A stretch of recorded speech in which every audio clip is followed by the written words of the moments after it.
ल आज हामी एउटा साह्रै जरुरी हामी सबैले भोगिरहेको विषयमा कुरा गरौँ न त। एटिएम चलाउँदा कसरी सुरक्षित रहने। हामीले पाएका जानकारीहरू हेर्दा नि एटिएम कार्ड त अब हाम्रो ब्याङ्किङको अभिन्न अङ्ग नै भइसक्यो। तर जति सजिलो छ त्यति नै जोखिम पनि रहेछ यसमा। एकदमै सही कुरा। प्रविधिले सजिलो त बनायो, तर त्यसको गलत फाइदा उठाउनेहरू पनि त हुन्छन् नि। आज हामी तिनै जोखिमबाट कसरी बच्ने भन्ने बारेमा केही महत्त्वपूर्ण कुराहरूमा छलफल गरौँ। हुन्छ। अब सुरक्षाको पहिलो खुड्किलो नै गोपनीयता हो, होइन त? खास गरी त्यो पिन नम्बर। पिन हाल्दा किप्याडलाई अर्को हातले छोप्ने त हामी सबै गर्छौँ होला सायद, तर यो किन यति महत्त्वपूर्ण छ? पिन नम्बर भनेको त मतलब तपाईँको खाताको डिजिटल साँचो जस्तै भयो। यो यति गोप्य हुनुपर्छ कि आफ्नै घरको मान्छे साथीभाइ कसैलाई पनि दिनु हुँदैन।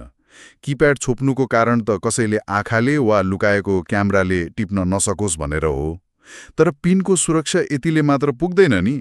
अर्को एकदम ध्यान दिनुपर्ने कुरा चाहिँ त्यो एटिएम मसिन आफै कस्तो छ भनेर हेर्नु पर्यो। मसिनै जाँच्नु पर्ने? त्यो कसरी? हो, मसिन राम्ररी निहाल्नु पर्यो। कहिलेकाहीँ कस्तो हुन्छ भने बदमाशहरूले नि कार्डको जानकारी चोर्नलाई मसिनमाथि अर्को एउटा नक्कली भाग, त्यसलाई स्किमर भन्छन्, त्यो जोडिदिएको हुन सक्छ। स्किमर? हो। त्यो कार्ड हाल्ने ठाउँ, त्यो स्लट, अनि किप्याड अलि मोटो देखियो, रङ अलि फरक लाग्यो वा चलाउँदा हलियो भने त शङ्का गरिहाल्नुपर्छ। आजकल त झन् कस्तो पातलो ठ्याक्कै मसिनकै रङ मिल्ने खालको बनाएर टाँस दिन्छन् के। त्यही भएर अलिकति पनि केही गडबड लाग्यो कि त्यो मसिन प्रयोग नगर्नु नै राम्रो। ओ र? मैले त स्किमिङ सुनेको थिएँ, तर यस्तो चलाकीपूर्ण तरिकाले पनि गर्छन् भन्ने थाहा थिएन। ल, मसिन त जाँचियो, तर त्यो एटिएम भएको ठाउँ वरिपरिको वातावरण पनि त महत्त्वपूर्ण होला नि। एक्लै एटिएम प्रयोग गर्दा राम्रो भन्ने कुरा पनि छ है, किन होला? त्यो पनि हो। सम्भव भएसम्म एक्लै एटिएम प्रयोग गर्नु सुरक्षित मानिन्छ। कोही पछाडि उभिएर पिन चोर्न खोज्ने, जसलाई सोल्डर सर्फिङ भन्छन् नि, त्यो जोखिम कम हुन्छ। अथवा कसैले अल्मल्याएर ठग्न पनि त सक्छ। एक्लै हुँदा ध्यान अन्त जाँदैन। अनि अर्को कुरा, कारोबार सकेपछि जुन सानो कागज निस्किन्छ नि, रसिद, त्यो रसिद हो, त्यसलाई त्यतिकै डस्टबिनमा नफाल्नुहोस्। रसिदमा त्यस्तो के नै हुन्छ र? खाता नम्बर त पुरै हुँदैन क्यारे? पुरा नम्बर त हुँदैन, तर अन्तिमका केही अङ्कहरू, कारोबारको विवरण त हुन्छ नि। त्यो सानो जानकारी पनि गलत मान्छेको हातमा पर्यो भने काम लाग्न सक्छ। त्यसैले त्यसलाई राम्ररी च्यातेर टुक्रा पारेर मात्रै फाल्नुपर्छ। अनि कहाँको एटिएम प्रयोग गर्ने भन्नेले पनि फरक पार्छ।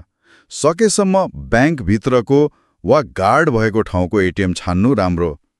अनि अर्को एकदमै महत्त्वपूर्ण कुरा चाहिँ आफ्नो खातामा त्यो मोबाइल अलर्ट सेवा चाहिँ अनिवार्य राख्नुपर्छ। एसएमएस होस् वा एपको नोटिफिकेसन। हो, त्यो त एकदमै काम लाग्छ। केही कारोबार हुन साथ फ्याट्टै मेसेज आइहाल्छ।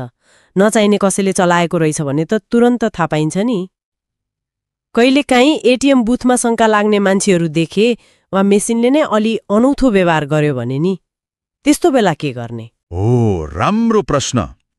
यदि एटिएम प्रयोग गर्दा कोही मान्छे वा उसको गतिविधि शङ्कास्पद लाग्यो, अथवा मेसिनले कार्ड अड्कायो, पैसा दिएन तर खाताबाट पैसा काटियो भने तुरन्तै आफ्नो ब्याङ्कमा खबर गरिहाल्नु पर्यो। जति छिटो खबर गर्यो उति नै नोक्सानबाट बच्ने सम्भावना बढी हुन्छ। अनि अर्को राम्रो बानी भनेको बेला बेलामा, मतलब केही महिनामा आफ्नो पिन नम्बर फेरिरहने। कहिलेकाहीँ त्यो कार्डको चिपमा फोहोर लागेर पनि मेसिनले पढ्दैन। त्यस्तो बेला सफा नरम कपडाले बिस्तारै पुस्दा हुन्छ। एउटा अझै चाखलाग्दो कुरा पनि भेटियो है। यदि 45 दिनभन्दा बढी एटिएम कार्ड प्रयोग गरिएन भने त्यो आफै ब्लक हुन सक्ने रहेछ। यो 45 दिनवाला कुरा चाहिँ मेरो लागि पनि नयाँ भयो। किन होला यस्तो? हो, यो पनि सुरक्षाकै लागि हो। लामो समयसम्म कार्ड नचलेपछि त्यो कतै हरायो कि वा दुरुपयोग पो हुने हो कि भनेर ब्याङ्कले त्यसलाई निष्क्रिय पार्दिन सक्छ। यदि त्यस्तो भइहाल्यो भने ब्याङ्कमा सम्पर्क गरेर खुलाउनु पर्यो। आजकल त कति ब्याङ्कको मोबाइल एपबाटै पनि अनब्लक गर्न मिल्छ। हेर्दा सामान्य लाग्छन् यी कुराहरू, तर यिनै साना साना सावधानीले हाम्रो पैसा सुरक्षित हुन्छ। हो नि, आज हामीले एटीएम चलाउन ध्यान दिनुपर्ने कति धेरै कुरा गर्यौं। पिन गोप्य राख्नेदेखि लिएर मेसिन जाँच्ने, एक्लै प्रयोग गर्ने, रसिद च्यातेर फाल्ने, सुरक्षित ठाउँ रोज्ने, मोबाइल अलर्ट राख्ने, केही शङ्का लागे तुरन्त ब्याङ्कलाई भन्ने, अनि त्यो 45 दिनवाला कुरासम्म। यी सबै कुराहरू अलिकति झन्झट लाग्ला सुरुमा, तर आजकल डिजिटल कारोबार यति बढेको छ कि यस्तो सतर्कता एकदमै आवश्यक भइसक्यो। सानो गल्तीले पनि ठूलो नोक्सान हुन सक्छ नि, त्यसैले होशियार हुनै पर्छ। बारे कुरा गर्यौं। यस्तै खालको सावधानी आजकल हामीले धेरै प्रयोग गर्ने अरू डिजिटल भुक्तानीका तरिकाहरू जस्तै मोबाइल ब्याङ्किङ, वालेटहरूमा पनि उत्तिकै जरुरी छ होला हैन त? अनि छन् भने ती के हुन सक्छन् होला? यही सोच्दै आजलाई बिट मारौँ न त।